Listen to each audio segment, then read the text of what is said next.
Jumpa lagi sahabat SDP. Kali ini kita berada di dekat stasiun bis gitu ya. Karena saya akan melakukan perjalanan ke daerah di dekat kota Muhus. Dan di sana nanti saya akan baca sesuatu yang saya coba sampaikan kepada sahabat SDP. Nah, topik yang akan saya sampaikan nanti di sana gitu ya. Topiknya terkait dengan pelaku penelitian. Biasanya orang berpikir bahwa penelitian itu sesuatu yang luar biasa, besar dan sebagainya.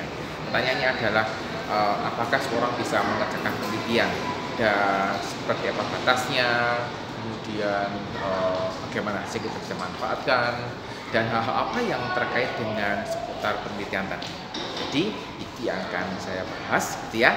Nanti sampai di sana kita bicarakan materinya, ya.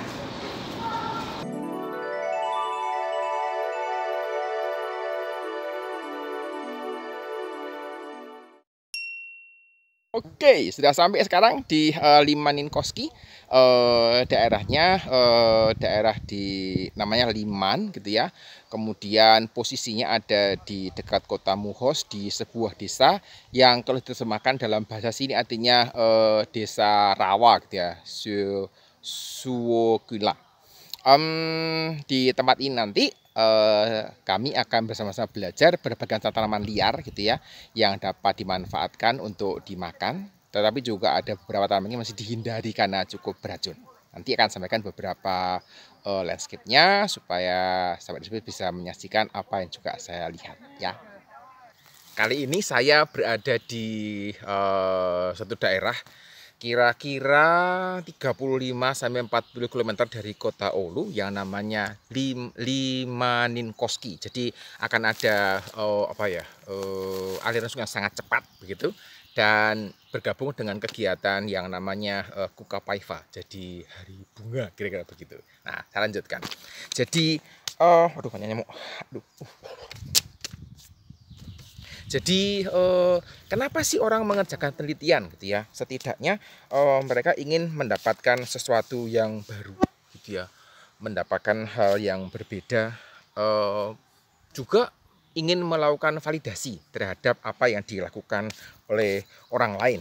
Tentu saja dari penelitian orang akan belajar karena mengeksplorasi hal yang baru itu membuat orang belajar hal yang baru juga.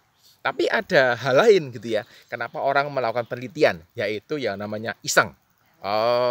Ada beberapa penelitian yang menarik gitu ya. Saya lupa namanya apa gitu ya. Tapi ada penghargaannya gitu ya dan aneh-aneh. Misalnya mereka meneliti mengapa orang hamil itu tidak mungkin jatuh terjerembab ke depan gitu. Jadi aneh-aneh penelitiannya dan itu merupakan bagian dari rasa ingin tahu terutama terkait dengan penelitian. Pasti mau pengen belajar dan ada keinginan tersendiri yang pengen dieksplorasi. Jadi nyamuknya banyak. Jadi di belakang Anda melihat ada banyak bunga-bunga yang berwarna kuning, buttermilk namanya. Bunganya beracun dan jangan dimakan ya. Kita bicara tentang penelitian, biasanya penelitian itu dihubungkan dengan sesuatu yang muluk-muluk tinggi gitu ya.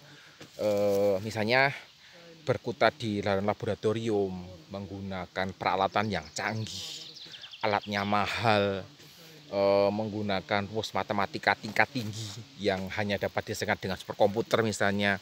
Kemudian juga diasosiasikan dengan berbagai kerumitan-kerumitan yang ada.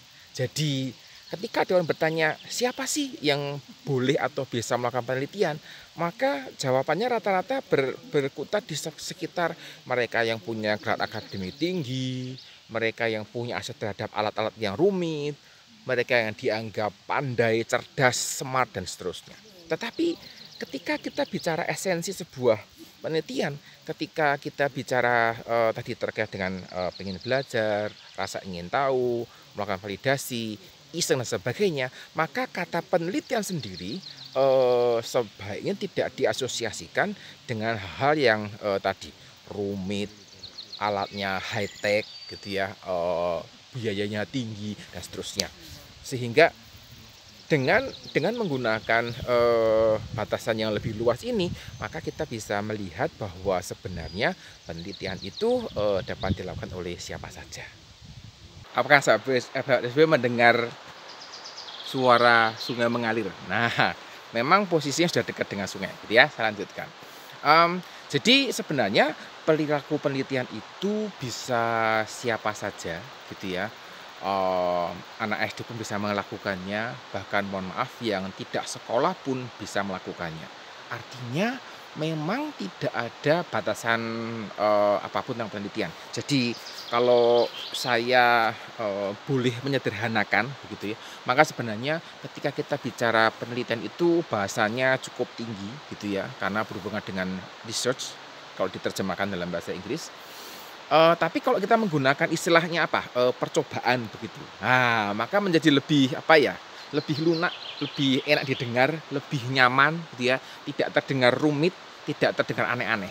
Dan tentu saja, eee, topik penelitian itu, dibatasi oleh pelaku penelitiannya. Jadi ketika anak SD yang mengerjakan penelitian itu, maka apa yang dikerjakan ya di sekitar pengetahuan dasar yang dimilikinya terkait dengan topik yang diteliti. Dan tidak mungkin anak SD itu meneliti tentang semikonduktor gitu.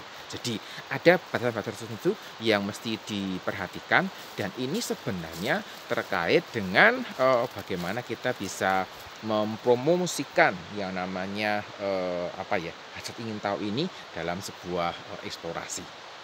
Nah, saya ingin berbagi sedikit tentang apa yang sedang saya kerjakan bersama dengan orang lokal di tempat ini.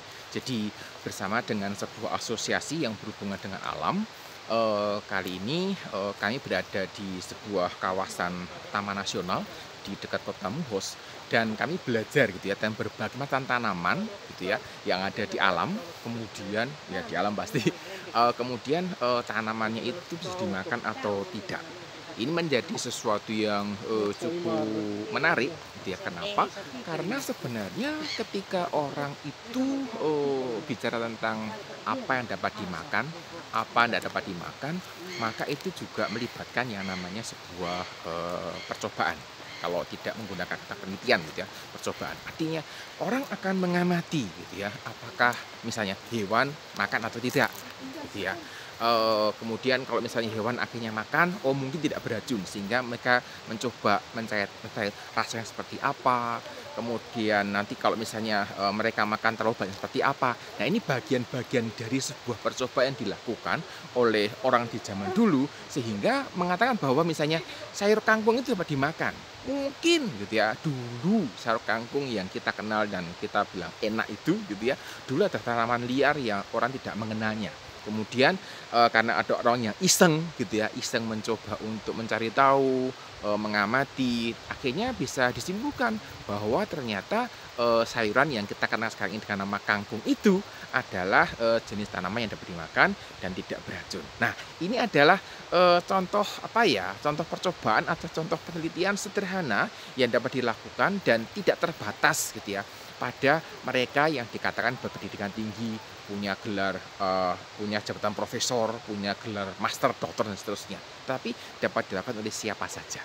Jadi ketika kita bicara tentang berbagai macam hal terkait dengan penelitian yang dapat dilakukan, ya, maka anak SD bisa melakukan penelitian misalnya begini, tanaman juga gitu ya. Tanaman apa selain serai dan bunga lavender yang bisa menolak nyamuk? Nah, ini kan topik yang menarik, kontekstual di Indonesia gitu. Jadi bagaimana menemukan tanaman yang dapat dipakai sebagai penolak nyamuk yang alami, ya, bukan penolak bala. Kemudian mereka yang bekerja sebagai tukang servis handphone misalnya, mereka pasti juga punya semacam percobaan-percobaan tertentu, sehingga mereka menemukan hal-hal yang dapat dilakukan supaya proses servisnya lebih efisien, lebih cepat gitu ya, dan hasilnya juga lebih bagus. Pasti ada gitu ya. Kemudian orang yang memulai bisnis makanan, dia bisa melakukan semacam riset penelitian lagi. percobaan gitu, seberapa besar gitu ya animo masyarakat untuk menyukai gitu ya makanan yang dibuatnya. Dengan apa? Ya dibagikan ke supermarket, bagian ke orang yang lewat di depan toko atau apa. Itu bisa jadi sebuah disertasi yang sederhana. Kemudian ya suka masak gitu ya, mesti tahu gitu ya, juga memasak juga banyak percobaan. Eh, Seberapa banyak bumbunya gitu ya, kalau menggoreng sesuatu kapan diangkat gitu ya, mau tunggu lebih lama atau lebih pendek gitu ya. Ini semua berhubungan dengan percobaan-percobaan yang sederhana yang dapat dikerjakan dan gitu ya, tentu saja menjawab rasa ingin tahu, menjawab juga keisengan, melakukan validasi terhadap apa yang dikerjakan orang lain, dan juga belajar hal yang baru tadi. Jadi sebenarnya kalau kita bicara tentang percobaan, penelitian, dan hal yang terkait itu, maka sebenarnya dasar utamanya itu adalah rasa ingin tahu.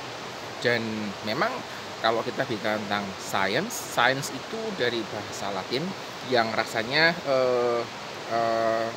artinya berhubungan dengan rasa ingin tahunya. Jadi itu menjadi bahasa paling penting dalam belajar di level manapun gitu ya. Dan terkait dengan yang namanya percobaan-percobaan tadi gitu ya, itu juga merupakan sarana untuk menjawab rasa ingin tahu seseorang terkait dengan hal-hal yang ada di sekitarnya. Dan menurut saya ini mesti dipupuk, dikembangkan sejak dini, sejak anak-anak. Oleh karena itu saya punya konsep bahwa anak itu ketika kecil dia pasti akan sering bertanya hal yang aneh-aneh mungkin gitu ya, dan tergantung bagaimana kita menanggapinya itu mempengaruhi bagaimana tumbuh kembang rasa ingin tahu dalam diri seorang anak. Oleh karena itu juga saya mendorong berbagai macam kegiatan yang dikerjakan sejak dari SD gitu ya, dari SD. Bagaimana memupuk rasa ingin tahu anak untuk mencari sesuatu hal yang baru, kemudian mempelajari fenomena yang baru gitu ya. Itu sangat sangat bermanfaat buat dia di masa depannya. Kemudian ketika ini dibangun terus ketika masuk di SMP, di SMA, bahkan ketika kuliah, maka kita akan mendapatkan generasi muda yang punya rasa ingin tahu cukup tinggi, dan pasti di antara mereka ada yang punya keinginan juga untuk bisa mengembangkan ilmu pengetahuan, atau sebagian punya keinginan untuk mengembangkan hal-hal yang dapat diaplikasikan di masyarakat berdasarkan gitu ya ilmu yang diperolehnya. Dan rasa ingin tahu ini menjadi sesuatu yang cukup penting di masa yang akan datang. Bicara tentang penelitian tidak pernah habis gitu ya, percobaan juga tidak pernah habis. Tetapi selain rasa ingin tahu yang cukup besar tadi, ketika kita bicara tentang percobaan, tentang penelitian dan sebagainya, itu juga berhubungan dengan tidak mudah menyerah begitu. Orang yang melakukan percobaan tetapi dia mudah menyerah, maka dia akan berhenti di tengah jalan. Dan buat saya sebenarnya tidak ada penelitian atau percobaan yang gagal gitu ya, selain penelitian atau percobaan yang tidak diselesaikan. Jadi cukup banyak mahasiswa bertemu saya mengatakan begini, "Pak, saya tidak berani ujian skripsi." Kenapa? Karena hasilnya jelek. Terus ya karena hasilnya jelek, maka saya menganggap bahwa percobaan saya gagal gitu. Buat saya tidak gitu ya. Kenapa? Karena hasil yang jelek itu mungkin gitu ya, mungkin karena metode yang dipilih tidak cocok. Artinya dalam kesimpulan dapat disampaikan bahwa metode ini tidak cocok, dan orang jangan mengulang kesalahan saya seperti itu. Ada kesimpulan tetap bisa diambil gitu. Jadi tidak gagal percobaannya. Kenapa? Karena percobaannya menemukan sesuatu yang berbeda dari harapannya. Apa? Karena tidak sesuai dengan harapannya, maka ternyata dia menemukan bahwa metode yang dia pakai itu tidak cocok dengan tujuan yang ingin dicapai. Dan ini sesuatu capaian yang perlu diapresiasi. Sehingga ketika orang mengatakan bahwa percobaan saya gagal gitu ya, maka mungkin belum melihat sisi lain yang menarik gitu ya. Saya teringat perkataan Thomas Alva Edison, dia mengatakan jika saya gagal misalnya yang ke 1000 kali gitu ya, berarti saya sudah menemukan 1000 kali cara gitu ya untuk gagal. Dan mungkin nanti yang ke 1001 saya menemukan cara yang tepat. Dan itu sebuah pola berpikir yang cukup menarik menurut saya. Jadi sebenarnya kalau kita bicara tentang penelitian itu penelitian lagi percobaan begitu ya, sederhana. Tidak eksklusif milik kelompok tertentu. Semua orang bisa melakukan, semua orang bisa mengerjakannya, tidak dibatasi dengan peralatan yang harus mahal, tidak dibatasi dengan metode yang rumit, tidak dibatasi dengan dukungan rumus matematika yang jelimet begitu, tetapi semua orang bisa mengerjakannya, dibatasi oleh topik, oleh dasar ilmu yang dimiliki oleh orang yang ingin melakukannya. Kemudian dua hal penting yang mesti diperhatikan terkait dengan penelitian adalah pertama rasa ingin tahu yang mesti dipupuk sejak dini. Yang kedua adalah tidak mudah menyerah. Ketika seorang peneliti, orang yang melakukan percobaan ini punya rasa ingin tahu yang tinggi, maka dia akan menghasilkan hasil-hasil yang menarik untuk dipakai orang lain. Kemudian karena tidak mudah menyerah, maka kegagalan itu bukan sesuatu yang menghambat dia untuk maju, tetapi menjadi sesuatu yang memotivasi dia untuk menemukan cara yang berbeda di dalam mengerjakannya. Dan buat saya ini sesuatu yang cukup menarik untuk dikerjakan. Jadi sekali lagi, mari kita melakukan banyak percobaan supaya kita bisa saling menolong, kita bisa membuat hidup ini lebih nyaman, lebih enak, begitu ya. Dan tentu saja kita saling berbagi. Dan ini bagian yang sangat penting untuk kita kerjakan. Saya kira itu yang bisa saya sampaikan terkait dengan materi hari ini, yang saya sampaikan dari Kabupaten Hutan Lindung yang namanya Limanen Koski di daerah Mungos. Sampai jumpa.